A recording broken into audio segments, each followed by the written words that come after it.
that's a lot. Little something different. Got an in-depth review of this new Billet Precision Rifles Game Tamer suppressor. They were kind enough to get on board with us this year as a sponsor, and in talking with them, I learned about this guy, and it's just interesting, to say the least. So I was going to do just quick little videos, but at the same time, this guy has just enough going on that I felt like a full-blown, full long-form video on it would do it a little more justice. So you open the box. Again, this is the full kit. This is what you're up against. You see a bunch of different stuff. You've got the suppressor in the long configuration, different end caps for 30 caliber, 22 caliber. I've got the 6.5 on it right now. Not sure what's in there. That is a 1/2x28 end cap. So if you're going to run it on a gas gun, something like that, you already have that built in. You don't need an adapter. You've got your end cap wrench and then your muzzle brake. And go, Darren, that's an awfully little muzzle brake. Well, we're going to get to that. So jump right into it here. So this is, again, is the full kit. The suppressor is 9 inches long, is about 1.8 inches, 1.7, 1.8, something like that, OD. But you see that it's got a bunch going on. So that's to these outer areas. The interesting part with this and what they wanted to do is make this so if you wanted to have just something super quiet for your kids and for range days and whatnot, you've got it. It's right here. It absolutely works great. It's really pleasurable to shoot. It's got a great low tone. It doesn't have that sharp crack like a lot of them. Again, people get hung up on decibel levels and things like that. I don't have any of that equipment. Probably never will. And that's okay. What I can tell you is against some of my other cans, this guy has a nice low tone. Again, not that crack that you get with a lot of other cans, which just makes it feel better to be around. Now, interestingly enough, again, this is the full kit. This is the big long one. So what do? We just take this top off. Interestingly, this is a fully user serviceable can. So you can take this entire baffle stack out and clean it. I just did. I had 500 to 1,000 rounds on this thing, and it was getting kind of gunky, and I wanted to be able to pull it out for the video, to be quite honest with you. So the interesting part is then you can run this, and there's one baffle that isn't clipped, and I just dropped it over there. You just take this, screw your regular end cap onto it, and now you've got a 6-inch can. Cool. Now you only have to buy one can instead of two, and it works absolutely phenomenally. Now, the interesting part with this user serviceable side, it got me asking a lot of questions. So you've got a blast chamber, nothing out of the ordinary there, but then your baffle stack is kind of interesting. If you look super close, they've got a lot going on there. And you see those holes. You're saying, Darren, why is there holes on the outside of your baffles? The closer you look, the more you see that's going on. These are triple clipped. So you've got 3 clips in the end of the baffle, and then you've got 4 holes. You see those there. So as those gases get sheared off, they have to make it around a couple of corners, and then those holes can redirect the gases back into the next blast chamber.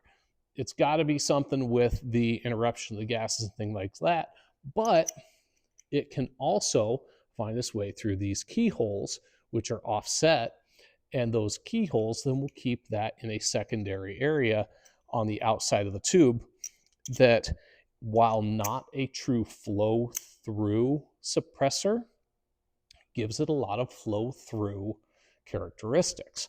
One of those, and the exact design point around it, was to provide more gas through the flow-through to the brake. Now, he designed this brake, and it's got quite a bit of geometry going on. So this is the pure side. You can see as it's kind of got a heart shape at the bottom there, and it's a lot smaller at the top. So what it's doing is directing a lot of those gases upwards, not just straight out. And what I've found is it actually, while it is absolutely reducing that recoil with that brake, it's actually keeping that muzzle down a little bit more. And compared to other ones, it almost has no muzzle rise, or very, very little muzzle rise, due to just the geometry of this tiny little end cap. So again, it's just a one port brake.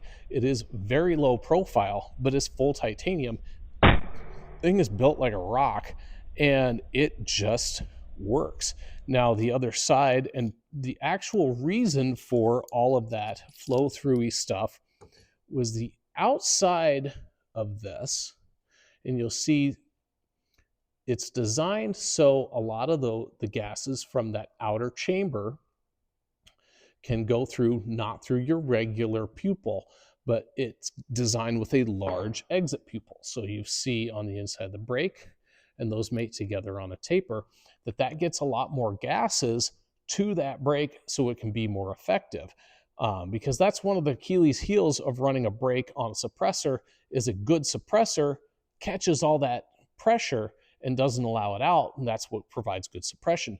Otherwise, you want all that pressure to hit that brake, and then your suppressor is junk. Otherwise, you might as well be just running a brake. This really strikes an interesting balance between those two things, and it provides good suppression and really good recoil reduction at the same time. It's very interesting. I'm not a scientist, I'm not an engineer. I'm just telling you what I've found in all the rounds I've got downrange with it. Now, in talking with Lane with that, I was asking him too, I'm like, okay, it's got these flow through capabilities to provide more pressure to the brake. How does it work on a gas gun? Because we started doing the TAC team side of things, and I've been running the gas gun just with a standard suppressor on it for about a year. I'm terrible with a gas gun, but I'm working on it. And I've found that my brass is dirtier than snot, my rifle's gummed up.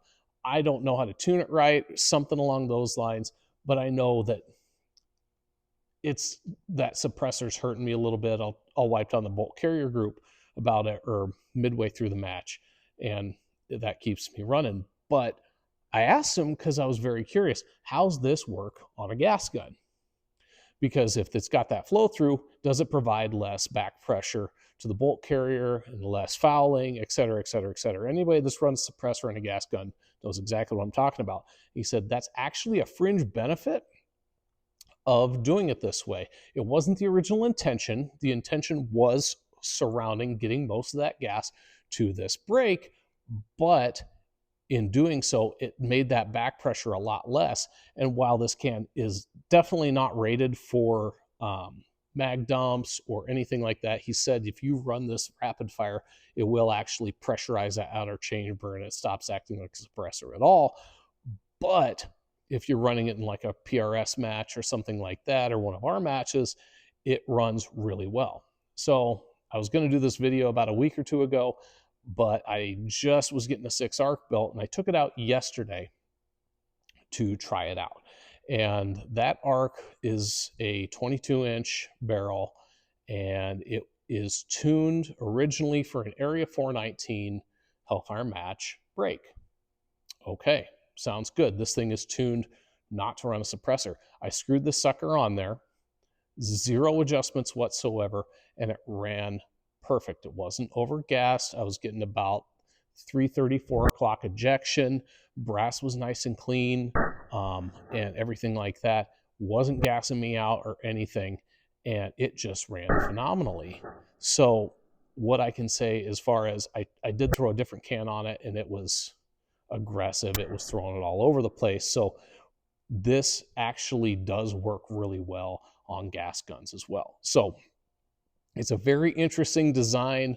It's got a lot going on. I didn't think I'd really care about being user serviceable, but as soon as I pulled this sucker apart to clean it, I was like, wow, that's nice to be able to actually get a brush in there, clean it all out. I didn't think I would care about that, but my OCD must have kicked in, and I absolutely did. So I've cleaned it twice this week, because I cleaned it before, and then I shot it with the arc, and I cleaned it again this morning. So long story short, as far as it goes, the total kit's about $1,400. It is a little bit steep, but once you start to understand what all comes in with that, it's not that bad. First of all, it's full titanium construction. Outside of the initial muzzle brake, that's steel, just to be able to take that blast and everything. But everything else is titanium. and that's for the full kit. That's for the big, or so really you're getting a big long 8-inch can, you're getting a 6-inch can, and you're getting brake. You don't have to buy the full kit. You can get just the short one, just the long one, with or without the brake. It's up to you, but it's really interesting that they can provide basically 3 cans, so long, short, and short with brake, all for that $1,400 price point. Whereas with others, if you're going to drop a recoil X onto, say, a Diligent Defense can, you're still going to be in that $1,100 range, and you only have one length of can and then your brake. So it is very user friendly and configurable. I really have been enjoying this thing. It's got a great tone. The recoil reduction is fantastic, and I found myself gravitating towards it. And I'll probably end up using it quite a bit on my gas gun, if not exclusively on my gas gun this next season. So if you got questions, post them below. If you're interested, check out their website. They've got all sorts of stuff. Just wanted to give somebody some information on something there's not a lot of information out there on, and this thing is pretty interesting. So we'll see you guys out there. Take care.